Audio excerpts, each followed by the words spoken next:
ሰላም ጤና ይስጥልኝ ውድ የስለ ምግብ ሚዲያ ቤተሰቦች እንዴት ናችሁ? እንኳን ወደ ቻናሌ በሰላም መጣችሁ። ሁላችንም ጤናማ መሆንና ወጣትነታችንን ጠብቀን መኖር እንፈልጋለን አይደል?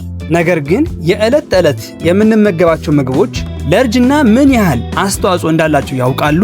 አንዳንዶቹ ምግቦች ቆዳችንን በማበላሸት ከእድሜያችን በፊት እንድናረጅ ሲያደርጉን፣ ሌሎቹ ደግሞ ወጣትነታችንን ጠብቀው ያቆዩናል። በዛሬ ቪዲዮአችን ለእርጅና የሚዳርጉንን አደገኛ ምግቦችና በተቃራኒው እርጅናን የሚያዘገዩልንን ድንቅ ምግቦች በዝርዝር እናያለን። ከዚህ ውጭም ደግሞ ከምግብና ከመጠጥ ውጭ ብንከተላቸው እርጅናን ሊያዘገዩ የሚችሉ ልምዶችን በቆይታችን የምናይ ይሆናል። ቪዲዮውን እስከ መጨረሻው በመከታተል እርጅናውን ያዘግዩ፣ ጤናውን ይጠብቁ፣ ወጣትነቱንም ይጠብቁ እያልን ወደ ፕሮግራሙ እናልፋለን። የአመጋገብ እቅዶ በውስጥና በውጭ ወጣት ሆነው እንዲቆዩ የማድረግ ብቃት አለው። በጠዋት ተነስተው መስታወት ፊት ሲቆሙ የሚያስቡት ዋው አምሮብኛል አሊያም መች ነው እንዲህ ያረጀሁት ብለው ነው የሚሆነው። ሁለተኛውን የሚሉ ከሆነ ፍሪጆን፣ ማዕድ ቤቶና የምግብ ጠረጴዛው ላይ የሚኖሩትን ምግብን ይጠራጠሩ። እርጅና በሁላችንም የመጣና ማቆም የማይቻል ቢሆንም አዘውትረን የምንመገባቸው አንዳንድ ምግቦች ያለ ዕድሜያችን አርጅተን እንድንታይ ያደርጋሉ። የእነዚህ ምግቦች ጉዳት በውጫዊ እኛነታችን ላይ ብቻ የሚገደብ አይደለም፣ ውስጣዊ ጉዳትም ያደርሳሉ። በቅባትና በስብ የተጥለቀለቁ ምግቦችን መመገብ ሰውነታችን እንዲቆጣ ያደርገዋል ይላሉ ጀስት ቴል ሚ ዋት ዩ ኢት የሚለውን መጽሐፍ ደራሲና በቱሊን ዩኒቨርሲቲ የሕክምና ትምህርት ቤት ረዳት ፕሮፌሰር የሆኑት ቲሞት ሃርለን። የጥራትና የጠቃሚ ንጥረ ነገሮች ይዘታቸው ዝቅተኛ የሆኑ ትራንስፋት ወይም ስብ የበዛባቸው ምግቦች የሰውነታችንን የመቆጣት ስሜት ያነሳሳሉ። እርጅና ደግሞ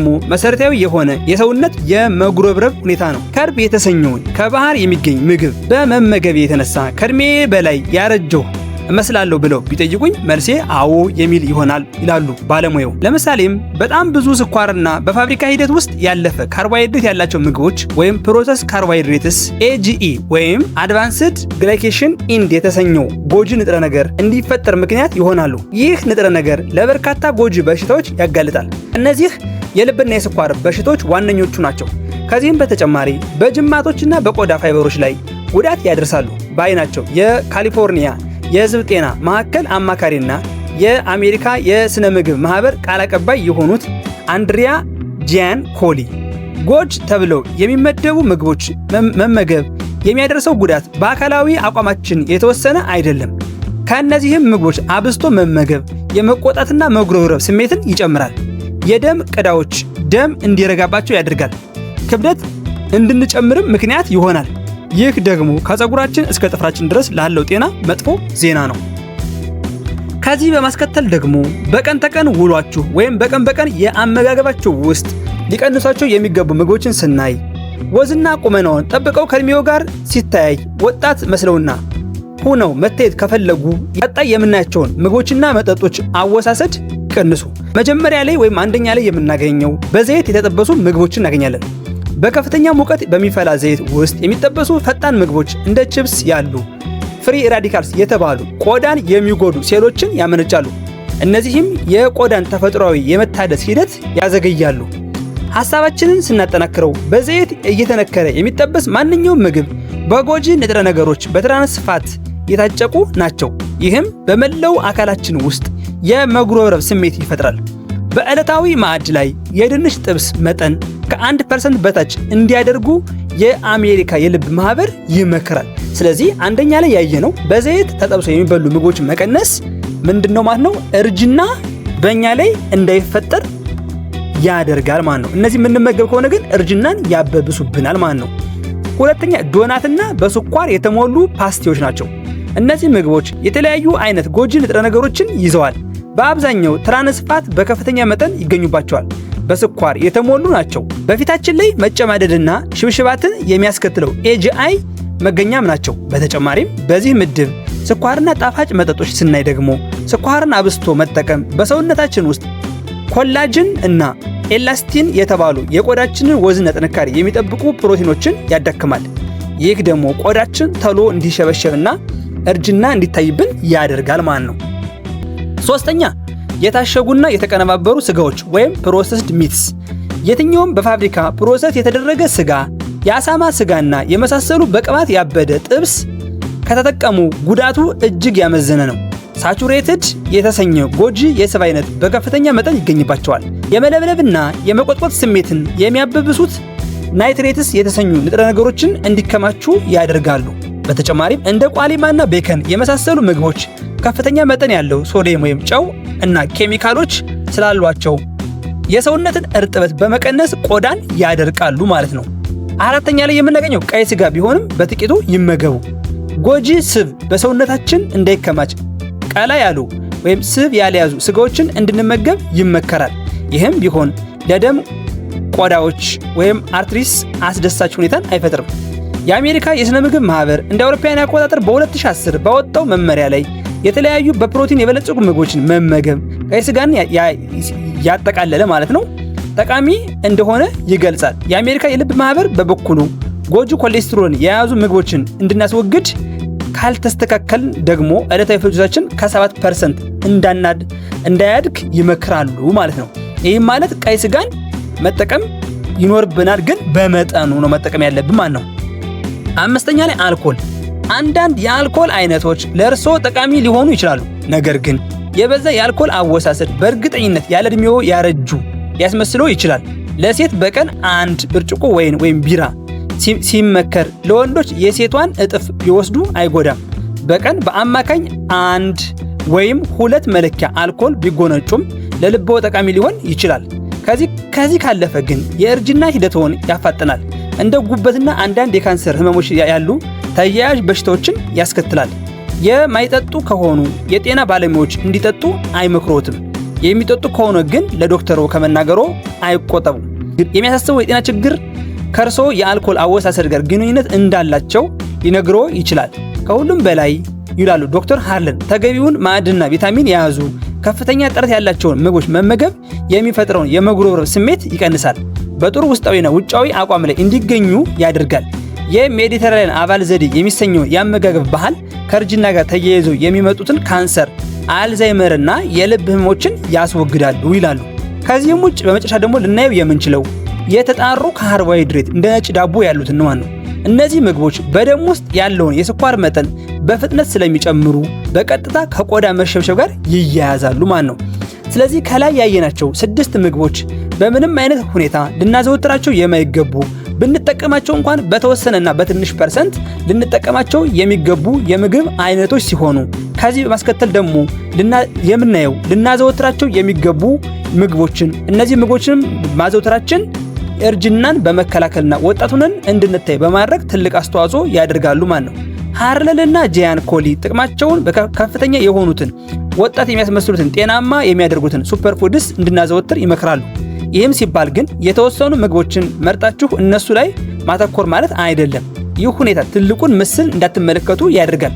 አሳ ወይም ፍራፍሬዎችን ብቻ ሳይሆን አባ ጎመን፣ ስኳር ድንች፣ ሳልመን ወይም አሳ፣ ሽምብራና የድሮ ስጋን መመገብ ለአጠቃላይ ጤንነት ይጠቅማል ይላሉ ዶክተር ሃርለን። ሁለቱም ኤክስፐርቶች ለጤናችን በጣም ጠቃሚ ነው ያሉትን የሜዲተራኒያን የአመጋገብ ዘዴ እንድናዘወትር ይመክራሉ። የመረጧቸው ከማዕዳችን ላይ መጥፋት የሌለባቸው ምግቦች የሚከተሉት ናቸው ማለት ነው። አንደኛ ላይ ሰላጣ እናገኛለን። ሰላጣ በሽታ ተከላካይ ቫይታሚኖች ተብለው በሚጠሩት በቫይታሚን ኤ እና ሲ የበለጸጉ ሲሆን የመቆጣትና የመጉረምረም ስሜትን ይዋጋሉ። ሌሎች ጥቁር አረንጓዴ ቀለም ያላቸው እንደ አበባ ጎመንና ስፒናች ያሉትን በማዕዳችን ላይ ማካተትም ያስፈልጋል። በተጨማሪም ስናይ እንደ ቆስጣና ጎመን ያሉ ምግቦችን ከፍተኛ ቫይታሚን ሲ ስላላቸው ኮላጅን በሰውነታችን ውስጥ በብዛት እንዲመረት ይረዳሉ። አትክልቶችን፣ ፍራፍሬዎችንና አረንጓዴ ቅጠላቅጠሎች መመገብ ሴሎች እንዳያረጁ እንዲሁም ሰውነትን ከጉዳት የሚከላከሉ አንቲኦክሲዳንት የበለጸጉ ስለሆኑ እርጅናን ይከላከላሉ ማለት ነው።